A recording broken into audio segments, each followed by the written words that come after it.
Hey Elijah, how's it going? It's going well. How are you? I'm doing well. Thanks for coming on to the podcast. I appreciate it. No, thank you for having me. It's an honor. Yeah. So, for those listening, I reached out to Elijah because I live in the same area that he grew up in and spent a couple of nights here and there watching him play football out at the local high school. And my kids will be going to his alma mater, Rumson Fairhaven High School. So I reached out to him to see if we could have a conversation about what he's doing today. So, from New Jersey to Nashville, tell me about your choice to go to Vanderbilt to play college football. Yeah, so the choice to go play college football at Vanderbilt was an interesting one. I had a kind of, I'd say, a roller coaster ride in terms of my athletic career in general. I actually almost quit playing football in eighth grade. I never really got good at football until I could catch up to my body. Like I was always a tall, lean guy, so it was hard for me to play football. I was always pretty good at basketball. I'm sure we'll get into my high school career later, but just how I ended up at Vanderbilt, I really just wanted to go to a school where I could that would challenge me on the field and off the field as well. And we play in the best conference in the world, in the SEC, and we also compete in the classroom with the best and brightest minds in the world. So it's just the best of both worlds for me to try to attack and do everything I want to do in this life, not just play football or not just impact community, not just uh, be a good in academic standing, but do everything I want to do in life. So that's kind of why I chose Vanderbilt. Yeah, it's a great academic university, and I actually, believe it or not, wanted to go there when I was your age, not necessarily to play football, but just in terms of seeing a different part of the world. And I know Nashville is very different in 2022 than it was when I when I was looking to go to school. But I still imagine there was a pretty big cultural difference. Like, what were some of the things that you had to adapt to when you left New Jersey and you moved to the South?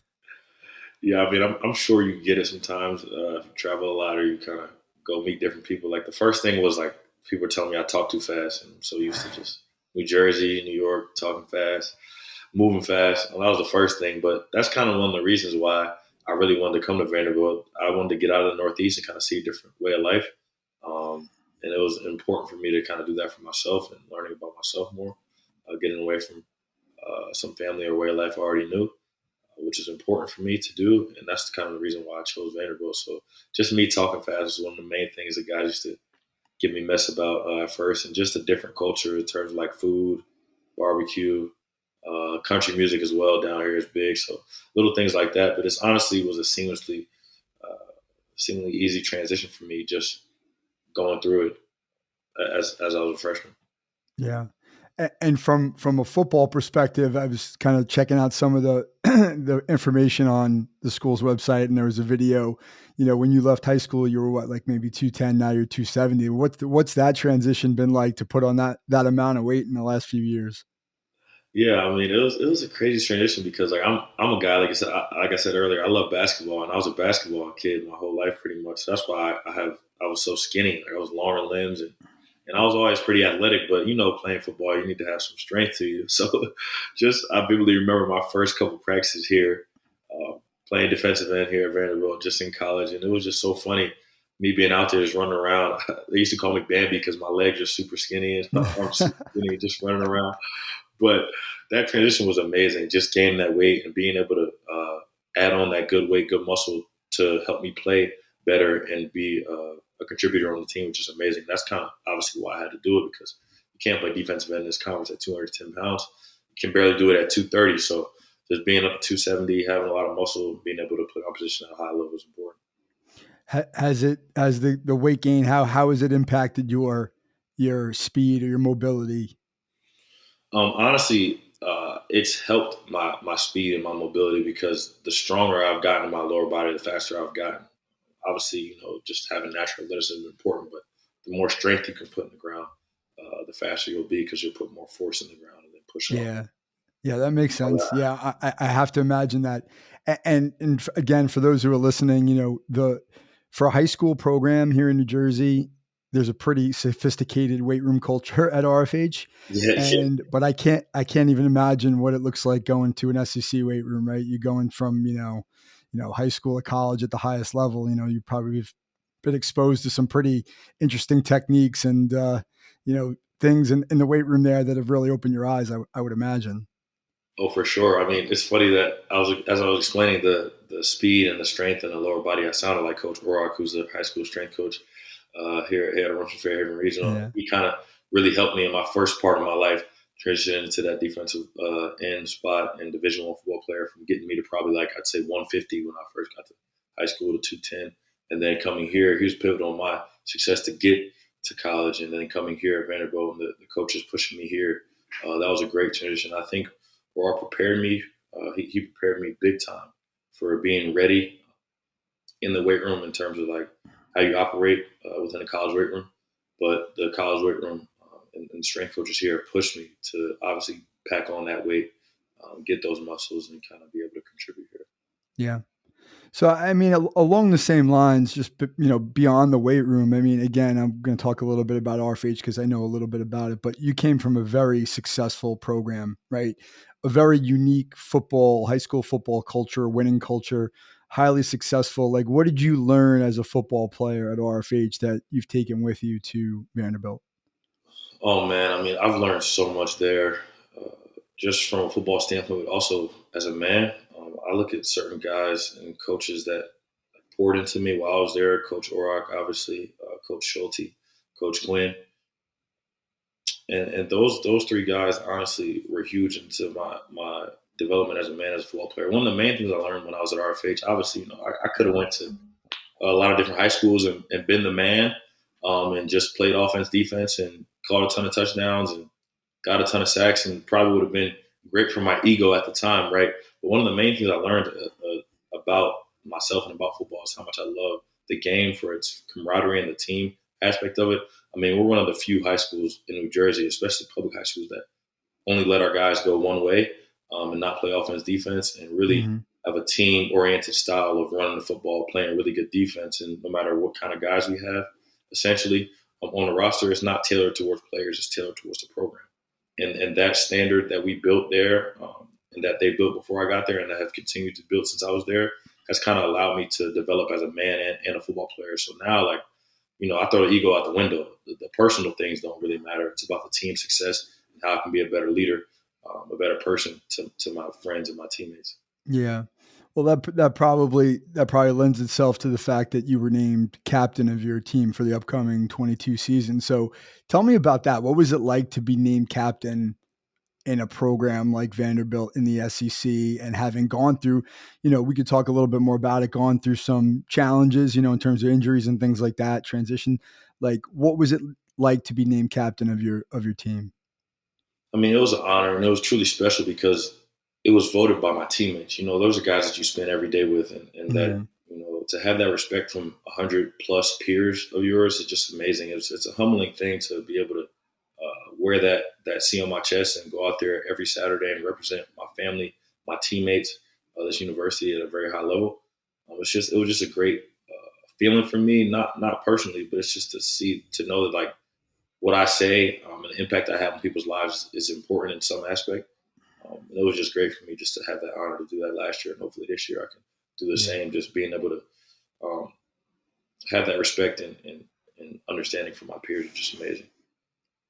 Yeah, I think respect is a key word in that, right? In order to be, named a captain and voted on by your teammates, it means that, you're probably doing something every single day that maybe you don't even realize that they see, in terms of just showing up to work, right? Putting in the work and being humble and, being team first and me second. And I think that that's not always, that's not always that common, especially at Yeah. the level that you play at, where guys are the man, in high school, and then you come to college football. It's probably can be pretty humbling at times. Oh, for sure. I mean, that's always a unique learning curve you get to see from the freshmen and sometimes sophomores as well. Everybody was the guy at their high school. We're all recruited to play this great game we love at a high level, and everybody was the man at their school. So just coming in and trying to put that ego aside and come together as a unit within your class and within the upperclassmen as well to provide the best product on the field. It's just a unique learning curve you see, especially from the younger guys. Yeah, It's something I had to go through as well too. sure. What's been the hardest? What was the hardest part, or what's been the hardest part about going from high school football to college football? Man, uh, I'd probably say just the like. I know it sounds crazy, but everyone is good. Yeah. Week in and week out, especially in this conference and at practice on the roster, like you have to compete every single day, no matter what. We have one of our things we talk about here is earning it every day. Like no matter what I did yesterday, no matter what I did in the past, no matter what I think I'm going to do tomorrow, whatever I'm doing in that present moment, I have to earn it every day. So that's your spot on the depth chart. That's your grades in the classroom. That's your relationships off the field. That's us playing another opponent week in and week out. Like you see it in the SEC, everybody beats everybody consistently on a week in and week out basis, and that's the biggest transition from high school and Mhm. college on and off the field. Just the competition every single day. You have to earn your right, your place to be certain places every single day, and that's probably the biggest transition. The second thing I say is just like I talked about the weight transition was huge for me. I felt like I was athletic enough and had enough skill to at least contribute somewhat my freshman year, and I did really well on scout team. But I just wasn't heavy enough, and that was just the most frustrating part for me. It's probably the toughest part because when you're a younger guy, you really want to play and show that you can do this thing at a high level, especially when you're first coming from high school. Everybody's expecting you to go out there and have 10+ sacks your first year, which is probably impossible. But Yeah. you need to have many other factors that have to go into being able to play at this level. And that was probably the toughest thing. The second toughest thing that I'd say just going through college, just the frustration of not playing. Feel like you want to contribute and be out there for your team and showcase your skills, and you can't do that. Mhm. How much did you have to eat to put on that weight? Oh my goodness, a lot. I knew that was coming. Oh, yeah, it was a lot. And the crazy part about it is like a lot of people think like, well, I just can't eat that much. Well, you have to train your gut. Like your gut is something that you can train. So like Mhm. initially I couldn't eat as much as I do now because I'm not used to eating that much and that often and that consistency. So it was a ton of food. I'm talking about like every single day. Um, Try to eat like 4 or 5 meals before noon. I mean, obviously, we wake up pretty early, 5 a.m. So I try to eat Mhm. three to five things before noon so that I'm front loading instead of back loading, which is important as I get to work out and develop my body in the right way. So that was definitely a lot of food. Sometimes I go to sleep with my stomach hurting and different things like that, but I knew I had to do it. So it was funny. Yeah.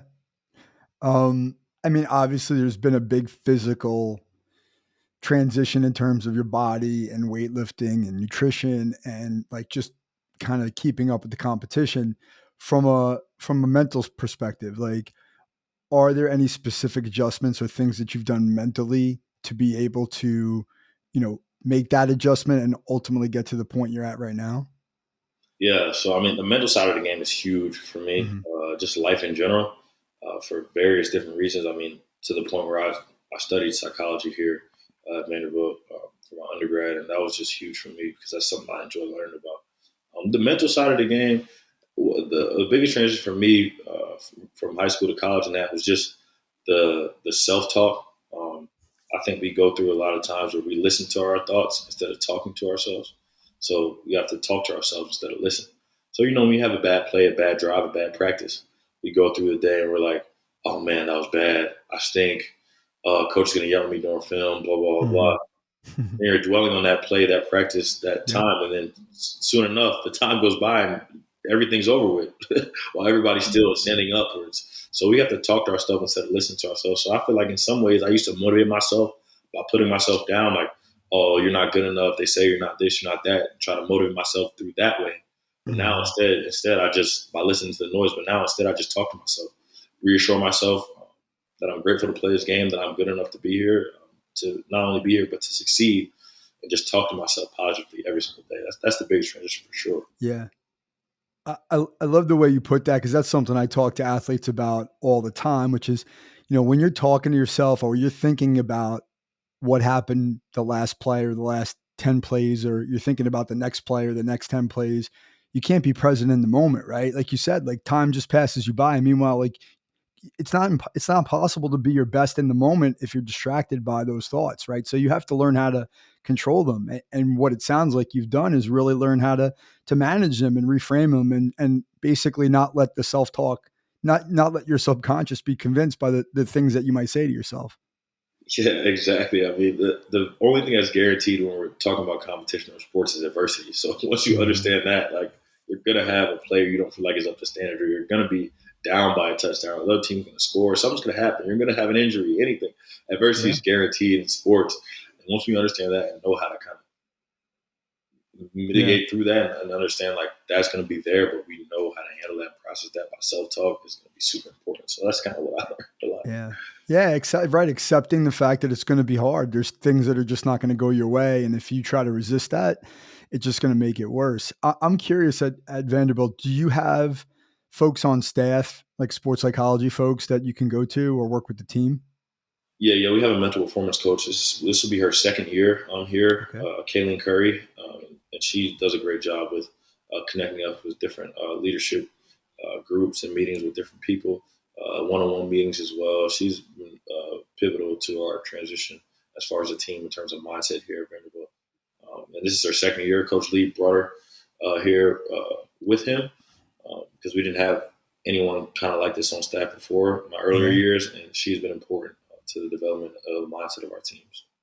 All right. Awesome. Well, I believe Coach Lee came from Notre Dame. Is that correct? Yes, he did. He was the defensive coordinator for about 4 Yeah, he years. was the D coordinator at Notre Dame, right? So Notre Dame has somebody on staff there. I know they have someone on staff there that's still there Yes, that does it, right? So it's not they surprising do. to hear that he brought someone with him, and I think that's a great thing. And in terms of transitions, right? Like you were recruited by Coach Mason, Yes. and Coach Mason left the program, Yeah. let go, and you get a new coach come in. Like, what's that transition been like? Trying to build a relationship with a new coach and kind of reestablish yourself as somebody who wants to be a big part of the program. Yeah, I think anytime when you talk about new people that you have to kind of get to know, the main thing Hmm. is going to come down to is really trust, trusting each other, and that takes time and consistency. So, I built that trust and understanding with Coach Mason. From the time I was recruited to the time he left, or got let go, it's like 2.5, 3 years. Hmm. And then being able to build that trust with Coach Lee this past year and a half, almost 2 years and some change, year and a half, has been important to building our relationship through that trust, through that understanding, and just conversations. So at first it was a little difficult because they're different people, obviously. So they're Yeah. different people, so you can't really go into every situation the same as you have been in the past. But now our relationship is as strong as ever through the season and through adversity, through good times. It's been a great transition, a great relationship to be able to connect with this Excellent. past year and a half. And now we're just super excited together to go in the season hand in hand. So, That's great. And I know you've had a couple of ACL yeah, tears, one in high school and then one your junior year. Can you talk about that process, how you sort of, work through that, the recovery, how that sort of affected you or impacted you as a player? I know those are pretty significant things to go through and traumatic in some ways. Like what effect has that had on you as a person and a player? yeah. I mean, that's crazy. The biggest effect it probably had on me is as a person for sure. Yeah. Well, first I'll start with just the high school injuries, and that was kind of. Do I remember first getting the call from a doctor and knowing that I tore my ACL? Like that's like one of the things you say when you're younger. Like I don't want to tear my ACL. Like you think like Hmm. all the great athletes did. Something happens to me, but I think it's like the worst thing in the world. So I remember, and the first person I talked to that knew, besides me and my dad, was Coach Orrock. I went to his office and I just cried because I was Hmm. not because I knew I couldn't handle the rehab or the adversity that was placed upon me. It was because felt like I was letting him and the team down for not being available for the upcoming season. Hmm. And that kind of speaks to my mindset as far as through the injury. Like I attacked that head on, had good spirits each time, especially during that high school time. Good spirits each time, going through the injury process, and then just hit it head on. But what it did for me, honestly, from a personal level, is it humbled me uh, to allow me to understand that this game is not forever. Like I'd never been hurt before than any sport I ever played. I was always pretty solid at the things I did and picked up. So I kind of took the game for granted, took this life for granted because I was always just going out there and playing and having fun and doing what I did. Hmm. So it just humbled me and allowed me to understand like how easily everything can be taken away from you like that, especially and through football, through sports, but in life that allowed me to cherish the things I love the Mhm. most. And then in college, I mean, that process was easy. It was really easy. I knew what I had to do. I had been through it before. Mm. Um, it was just like whatever. Like obviously it was frustrating, but I mean, Right. cool. I've done it before, and I can do it again. So that's kind of how it affected me mentally. Then from a physical standpoint, I mean, I've had great people in my life that allow me to push through these things. So it's obviously affected me physically in some ways in terms of my flexibility and mobility Mhm. uh, through my lower body, but I work on it every single day so that it's not a bigger drop off as people may seem. I mean, Mhm. I started last year and hopefully be able to start again. So obviously, it's not something that's super like daunting to my ability to play football. Mhm. It's like I tell people all the time, if I can do it, you can do it too. Like it's affecting me physically, but I'm still out here playing and doing the things I love Yeah. to do and fulfilling all my dreams that I had before injury, post first op, post second op, all that. So Yeah. it's good. Yeah, it's amazing how something like that can really give you perspective. And I think, listen, there's a couple ways to go, right? You could feel sorry for yourself and say, "Why me?" Or you could say, "Why not me?" Right? And it sounds Yeah, like you chose the latter of like, "Hey, listen, like this isn't granted forever. Like, let me go face this adversity head on so that I can become not only a better athlete but a stronger person." And I think that one of the tools that we use in mental performance coaching that's probably underrated and kind of gets unnoticed is gratitude, right? Like, you know, it's easy to dwell on the things that you're not happy about, but think about all the things that you've been granted through your hard work, and you get to a place like Vanderbilt. I mean, this is not directed at you, but just any athlete, right? You get to college and you're playing sports, and 98% of the people before you had to retire because they weren't good enough, right? So at a certain point it's like, hey, I'm lucky to be here and I'm lucky to have the opportunity to get stronger, and it's going to make me a better person. It's going to build my character. But I think when you're in it, right, it's not always the easiest thing to do because you're thinking about like, what's going to happen next? Am I going to be able to play again or at the level I want to? And it sounds like it's served you well, right? I mean, I think all things being equal, athletes would prefer not to get injured, but that's just part of the deal in football, right? So what are you going to do? You're going to make it. You're going to be better because of it, or you're going to let it get you down. yeah. That's so interesting that you talked about that. I mean, how do you see that, like from your perspective? How do you see that differ from sport to sport? Like I feel like football players they kind of aren't as easy to talk about different mental things and different processes and that and from the mindset standpoint because they think physical, I just got to go fast and be violent and go hit. Mhm. I'm fine. But how have you seen that differ from sports, specifically football? Like how the mental performance side of the game is important. Honestly, I don't. I mean, obviously, all the sports have different demands mentally.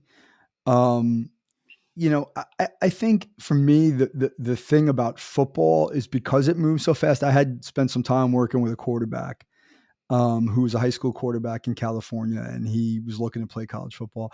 And I think the one thing that I really tried to instill in him, which is hard sometimes, is mindfulness, right? Like when things are going so fast and flying so fast around you, like really just being able to stay present in what's happening, right? And not getting caught up in the emotion of it, right? And you're right. And I don't think it's just football players. I think it's, if anything, I would say it's more of a gender thing. I think Mm-hmm. males just generally have a harder time opening up and talking about the things that they're thinking and feeling to other people. And I think females are much more open to that, and whether that's stereotypical or not, I'm not sure. I mean, that's my experience, limited as it may be. But listen, football is it's a brutal game, right? And personally, I think there's most to be gained from mental performance coaching in football because of all of the demands, physical and mental, and all of the struggles and the pain and all these things that you go through. But it doesn't seem to have kind of caught up. I mean, baseball is sort of the leader in mental Yeah. skills coaching, and everything else is like a distant second. But it seems like it's changing. I mean, you guys have one on staff. I know Notre Dame does. I know Alabama does, right? The big programs do. And then I just saw an opening for a job at Northwestern. So I think it's becoming more prevalent. I think it just takes some time to buy in. And a lot of times it's culture from the top down with their coaches, whether or not they buy in, but also having the right mental performance person who really understands what you're going through, can put him or herself in your shoes and help you give you the tools to get better. Because like right? If someone could come to you and say, "Hey, here's an opportunity to get better. I'm going to give you the keys to the castle," like you're going to take it, right? Like Every it's time, yeah. right, but you got to buy into it, and that's the hardest part, I think, in what we do. Yeah. That's definitely, you hit it right on the head. That's a good deal right there. Yeah. So I know your your redshirt senior coming up. Is that correct? Yes, yes, sir. Okay. So this will be your last season at Vanderbilt. So talk to me about like what some of your goals are for next season, for the future. Like, what are you looking forward to? Yeah, I mean, I really just want to be able to see this team play at our highest level. Um, Mm-hmm. I've seen it from a defensive side a couple games, seen it from an offensive side a couple games, independent of each other in my career here, and just being able to see this team play at our highest level and set that foundation for this year and years to come is going to be important for me to see that through, because that's been one of my goals since I first got here. And then personally, just being able to make the plays that come to me and be able to be active on a defensive line. Like Mm-hmm. obviously, that double-digit sack number is super important for a defensive lineman, especially an edge guy. So if I'm able to do that, I'm going to be in a good shape right now for the future that I want to have. Hopefully, playing the NFL for 10+ years Yeah. after that. What I have to Yeah. do. And then and beyond that, I have so many different things that I want to be able to do off the field, whether that's being an NFL GM, whether that's going back and being a high school principal, impacting those kids from 14 to 18 years old as they transition to young adults, Mm-hmm. whether that's continuing my community work through my foundation. Those are just some things that I can think off the top of my head that I really want to do throughout my life. That's going to be important for me. Yeah. So Set I'll those talk a goals. little bit more football, but then I want to ask you about that because I know you've got a lot of big plans out off the football field. But so in terms of did you play 3-4 defense? Yeah, so I've been in a 3-4. Okay, so the first 2 years I was a 3-4. I played outside backer in a 3-4. And then the middle year, my junior year, I was in a multiple kind of deal. So I did a little bit of both, outside backer, defensive end, but Mm-hmm. just more so outside backer. And now these past 2 years, I've been in a 4-2-5. So I played the field end. No, I played the boundary stand up in a 4-2-5 this past year. This year, I'm finally where I feel like I should be is a defensive end to the field and in the dirt. Down at 3-point stance. Yeah, 3-point stance, not worried about really coverage so much, just going. So yeah, so which is what I feel like I'm natural at and what I can finally do best. Yeah, I mean, it's many moons ago, but I remember when I was in high school, I played defensive tackle, nose tackle, Yeah, and then we switched our defense one week, and I had to go to stand up play like an inside linebacker.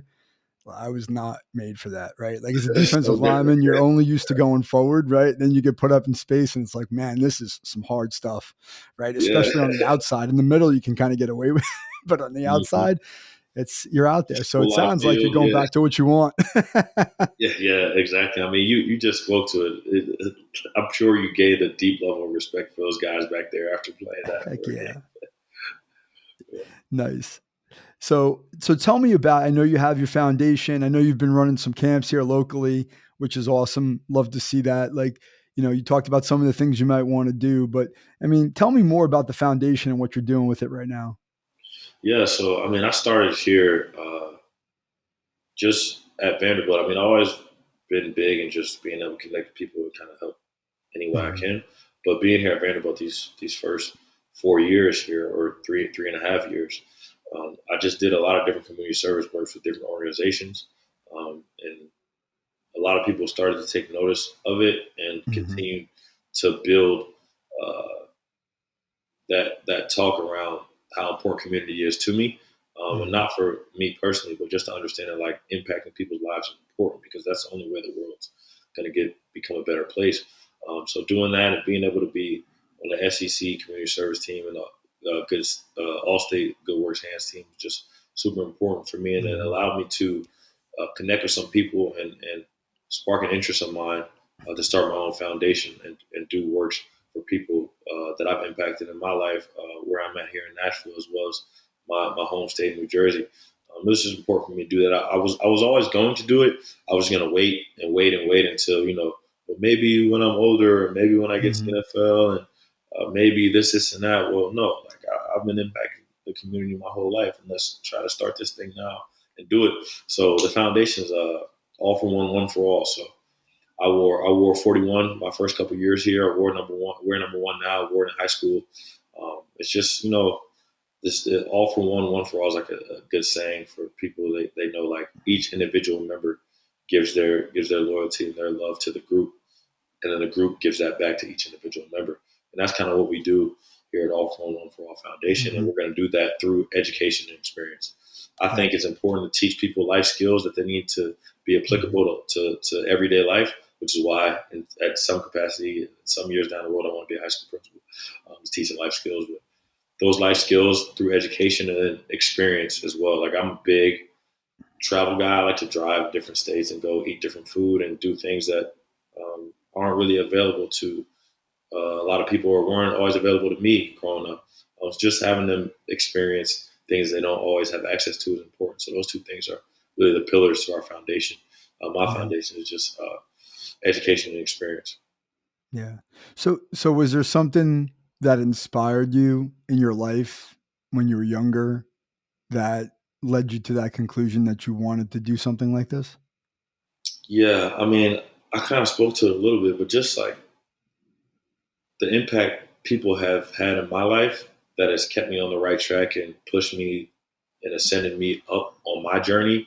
just kind of spoke to me in that way. Like every step of the way in my life, I had people that poured into me, and not for anything in return, and not because they knew I was going to do anything in this life, but just because they took the extra step to just Mhm. be there for me. I mean, I remember like I talk about Coach Quinn, Coach Rock, and Coach Schulte a ton, but those three guys, especially in high school, like little things, because I went to I don't know, I'm really from like Asbury Park to Falls, so I would Mhm. go to school about 30 minutes away, 35 minutes away. It's a decent drive, so I would be at the facility and at the school more so than I would be at home, just hanging around at practice, doing everything. So those three guys every single day uh, poured into me in different ways, like staying after when I had to wait for a ride to get picked up from school, having one-on-one conversations with me in the locker room about life and how to this decision, that decision, or Mhm. just being there for me any way. And I still talk to those guys to this day. As I'm 22 years old and did that when I was 14, 15, 16, 17. And I'm 22 and I still talk to them Mhm. every other week. So their impact on my life, pouring into me and others along the way before that and after that, has allowed me to understand that like nobody gets anywhere alone, and to pour that back into other people that I'm able to Yeah. impact. So yeah, that's kind of what sparked it. Honestly, it's just the genuineness of other people.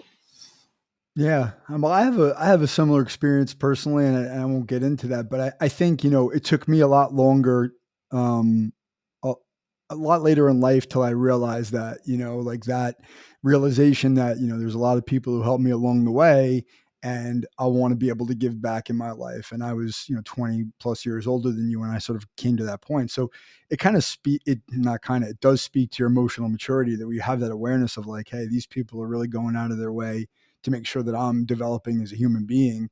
And I want to make sure that I'm returning that favor, which is, I think it's really important. I think it's really important. I think, we want to serve personally the safe population. Most of my athletes are in that high school, college range. And I just love being able to help guide them through their process because, it's such a influential age, right? The more we Yeah, can do and more resources we can give and the more just support, right? To have those kinds of coaches in your life that not only helped you become a better football player, but a better man. And now, 5, 6, 7 years later, they're still with you. Like that's not that common, truthfully. It at doesn't, not all. everybody has that experience, right? Yeah, yeah, and that's why it's so unique to me and near and dear to my heart because I understand like again they did it when I was younger and they didn't have to, and they're still checking in on me now when we're Hmm. talking, and they don't have to do it, but they do, and not for anything in return, just because of the type of men they are, and now it's allowing me to give back to them now and in the near future, and then other people as well, and their their their impact is being seen across the nation. Yeah. It's funny when you were talking about the name of the foundation, All for One and One for All, I didn't realize the story behind that. So can you talk about what that means specifically in terms of your experience at Vanderbilt? Yeah, I mean, it means everything just to be able to have. those two numbers to be able to represent the foundation, Hmm. also, represent myself on that field is just important to me.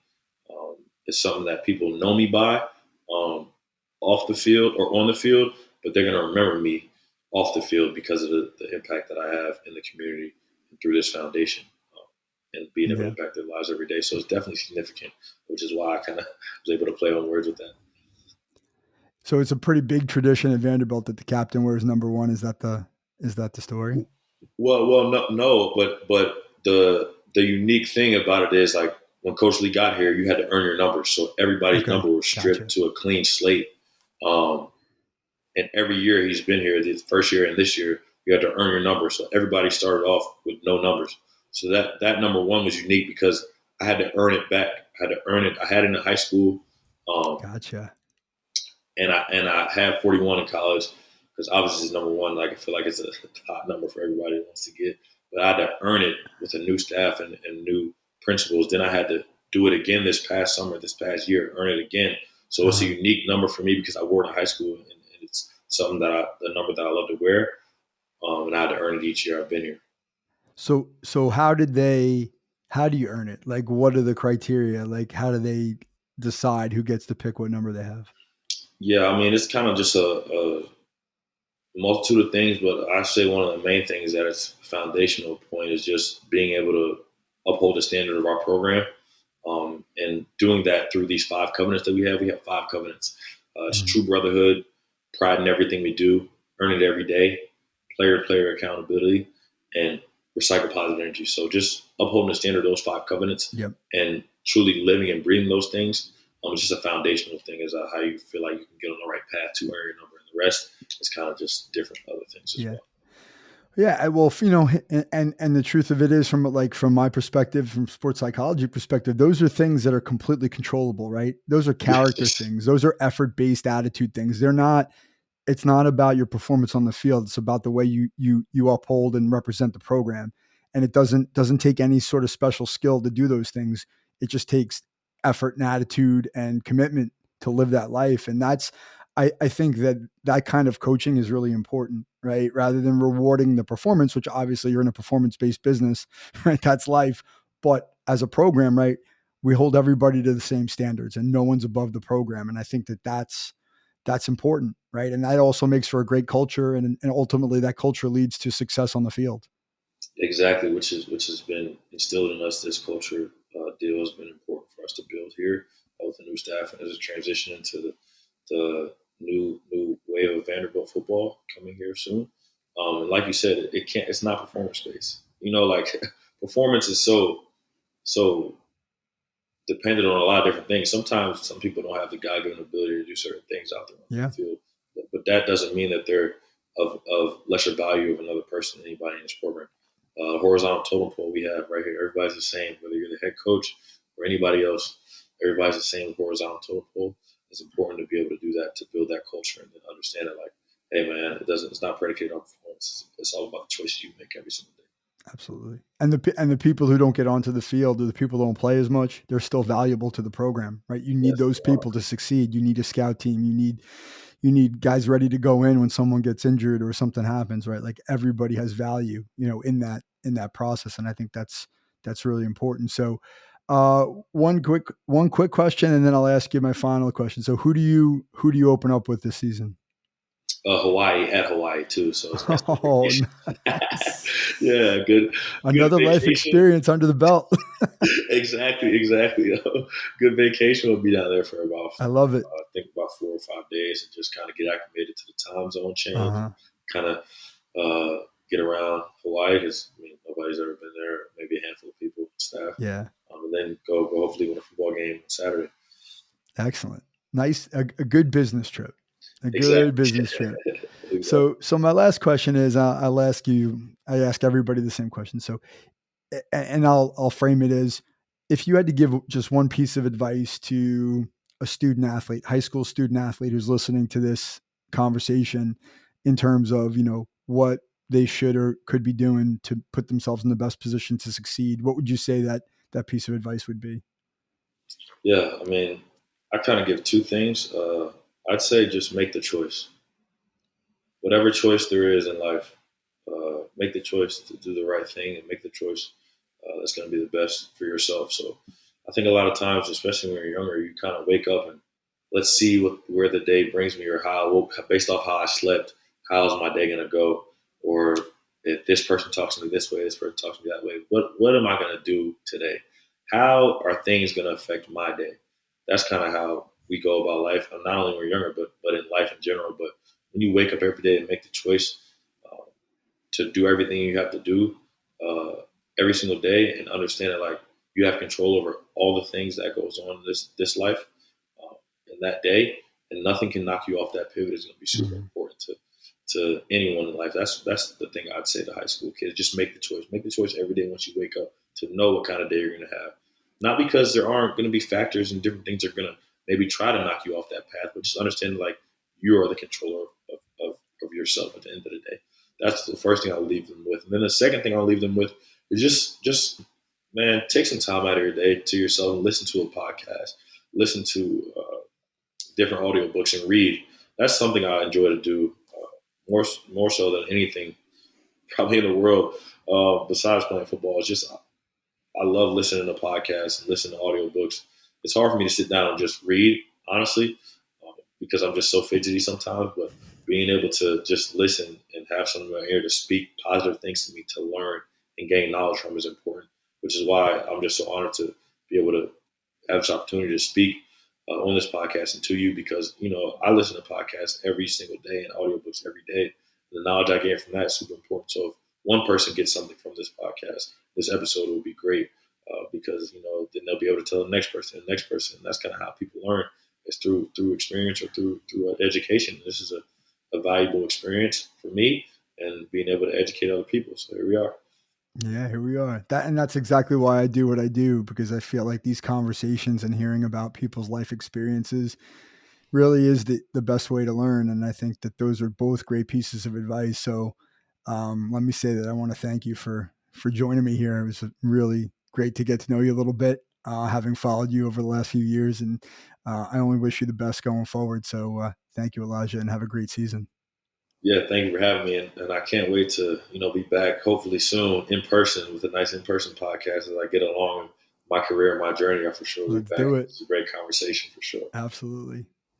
All right, Thank man. you. Take care of yourself. Yep, have a good one. You too.